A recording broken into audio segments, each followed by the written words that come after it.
Hi, welcome back to the Myth-Busting Neurodiverse Relationships podcast on YouTube. This episode has no video, audio only today, so enjoy listening along.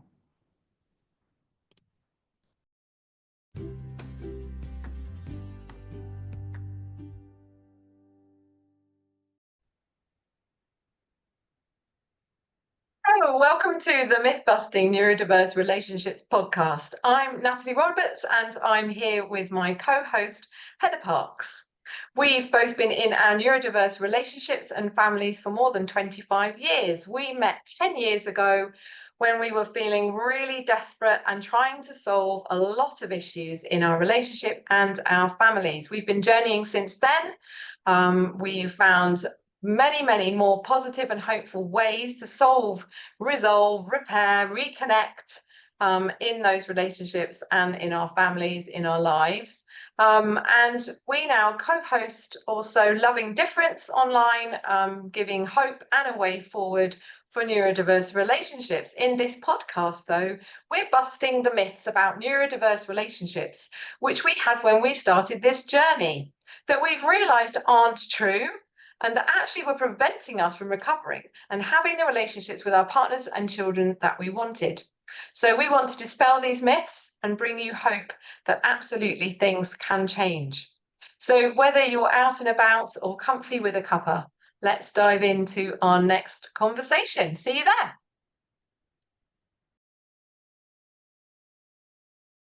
Hello, everyone. Natalie here today. I'm flying solo on today's podcast episode.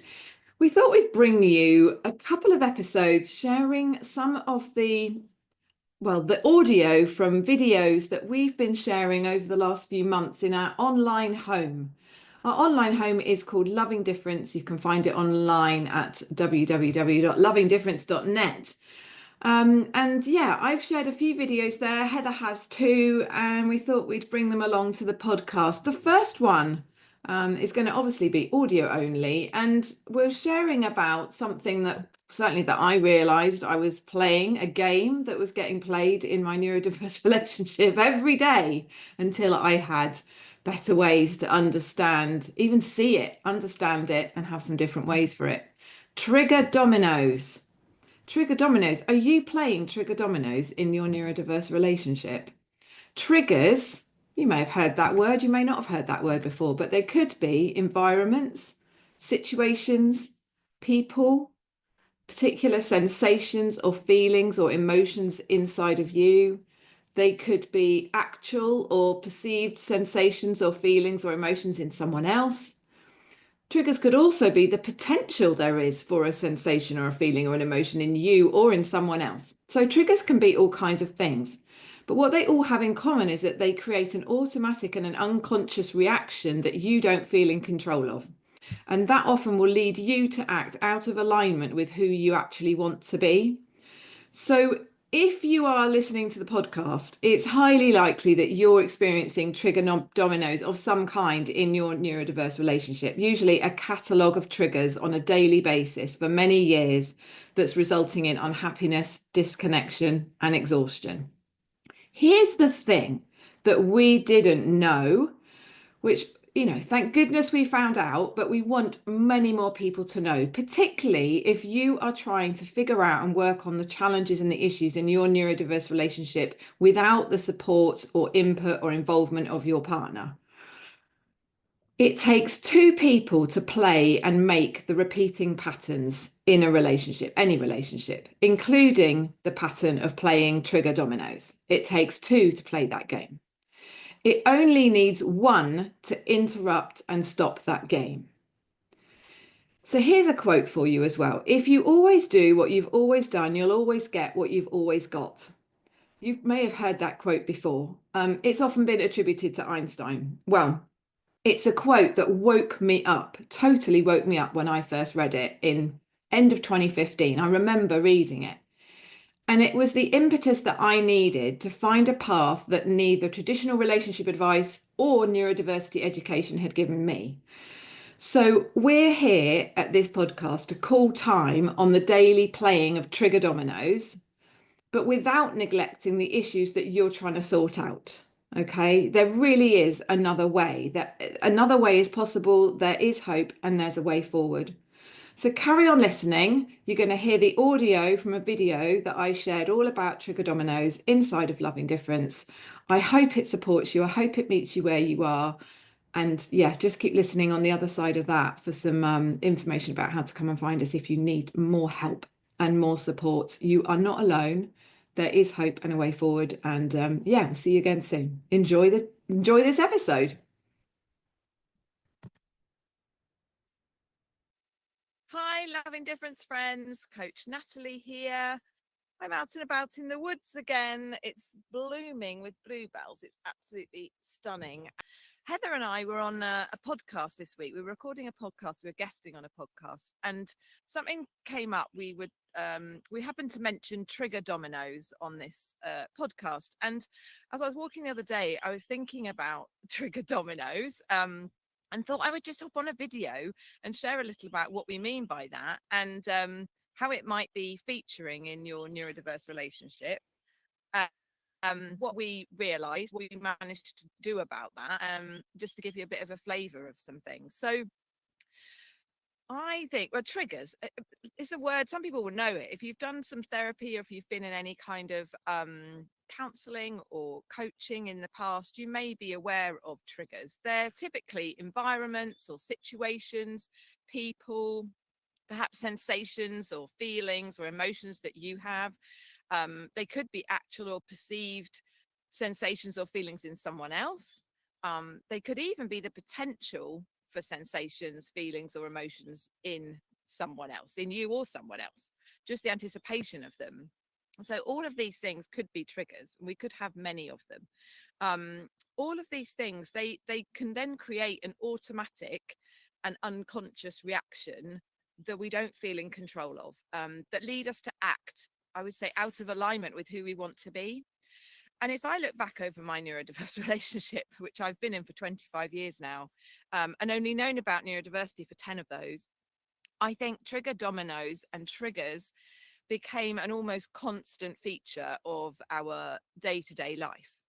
It was really that in the course of a day, there were tens, if not hundreds, of different things, situations, people, feelings, things that came up, things that thought would come up, all kinds of stuff that I now know to be triggers. And we ended up in what I call trigger dominoes, which is something happens and I react a certain way, which causes and creates a reaction in someone else that subsequently creates another reaction in me. And we're kind of in this domino effect that we seemingly can't get out of. And I think I was just curious when I was walking the other day to wonder about, well, when did all that start? Like, I wonder how far I would have to go back, because I think for many of us, the relationship starts off pretty well and we're good, and things seem fine. I mean, Pete and I were great in the beginning and we got together really fast, and yeah, it was great. And then some things started, the wheels started to fall off, and life started to become confusing. And I think, I don't think that we can ever pinpoint where these things start to happen, but we're obviously unaware at that time of how different we were as people, that neurodiversity was any part of what we were navigating. I was totally unaware of anxiety. Pete wasn't aware of how anxious he was. I wasn't aware of how anxious I became. We just didn't have any language or awareness of these things. So the the reason I'm sharing that is that I think what started to happen was that we started to not meet each other's needs and expectations of what we thought our partner would be, what the relationship would be, and that just all started to deteriorate. To the outside world, we could paint a fairly good picture of how life was. We had children and we were kind of figuring that out, but I think underneath everything there were some things that we were going round and round and round on, and daily life was really stressful. I think I got through it, but it's only really looking backwards that I can see how stressful it was, and it's very easy to minimize that. So the reason I think this is really helpful is to know, just to become aware of the fact that there are even these triggers and that we're sort of domino affecting them often multiple times a day. So if that's new awareness for you, that's really brilliant, just to be aware of that. The really helpful thing, or the other thing I was going to say about that was how exhausting that process is. So when we don't have any other ways to resolve it, and we just have constant escalations of things and constant disappointment and constant frustration, constant, in the end, we might just zone out of it all and pull back and disconnect because it's just all too much. And we've just become exhausted and potentially very ill with it. But the triggers are still there nonetheless. So one thing I think is really important for us to, that certainly Heather and I realized, was that we thought that we would need our partner to get involved in knowing about what all these triggers were, or what else was going on. Because this is something more than neurodiversity. It's not just that we're different, it's that we've got a lot of reactivity going on, and that then has a massive impact. It reduces trust, there's all sorts of stuff. So the main thing that we started to realize as we began to dig into this, to understand what our triggers were, to understand how we reacted to them in a very automatic way, and to understand the impact they were having on us, we thought that we would have to there would have to be a we and an us about it. We'd have to sort this out together. And the really magical thing about this is that although there is a pattern going on, there's a domino effect happening. It only needs one of you to step out of the game. It needs one of you to pull a domino out and something different happens. You know, the domino effect stops. And that is immediately better for you. That's the main thing, is that you begin to have a better experience when you pull out and have a different way to handle this domino effect, have a different way to know what these triggers are and react and respond differently to them.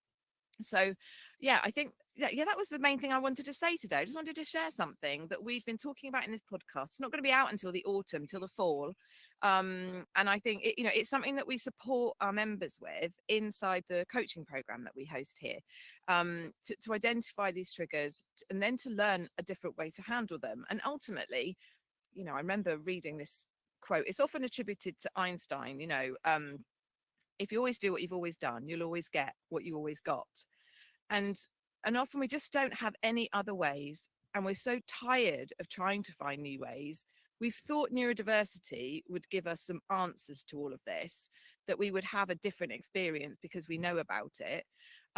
We've often tried lots of all the normal relationship things first, and those haven't worked. So I think it leaves us in a really hopeless position. So what we have done is we've realized what we need to do is have someone put together what we're needing in terms of better relationship support and what we're needing in terms of understanding and navigating neurodiversity and difference. Put those together for me and then support me to do it. So that's what the program is here to support you with. And Trigger Dominoes, and interrupting your trigger dominoes, that whatever's going on in your day-to-day life, is here to help you with that. What else was I wanting to say? I think those are really the main things. So if you're just early on here, do wander through your checklist, finish it off, and DM us, send us a direct message if you have any questions, so that we can meet you there and ask anything you have, or need to know, or anything you're skeptical about. We totally get that. We'd love to help you with any of those fears or doubts or whatever. We know how, difficult it can be to step into something new when you've tried so many things. It was us. So so we're here to meet you there. Let me know what's resonated for you from this video. Anything at all, be brave, pop it beneath the video in the comments. I can promise you it will resonate with other people. If you've been here longer in Love and Difference, if you've been journeying with us in the program, and you would like to share the impact or the difference it's made for you to understand and know more about triggers and the impact it was having and how to interrupt it. If then you see this replay, do hop on below. I would love it if you could just even pop a one sentence or a word. Even that might be useful for anyone who's just arriving and usually desperate, feeling totally abandoned by all other things and services and everything else they've read, and thinking, what the heck am I supposed to do now? If there's anything you want to add just to either on this topic or just generally, just to encourage people to take that step when it's feeling a bit scary, that would be really, really helpful. Lots and lots of love, and I'll see you all really soon. Bye. If this episode has resonated with you, subscribe to the podcast wherever you're listening or watching to get notifications of future episodes. To dive deeper into all of this with professional coaching, resources, and all the support you need, join us in Love Indifference via www.loveindifference.net. And we'll be back here soon.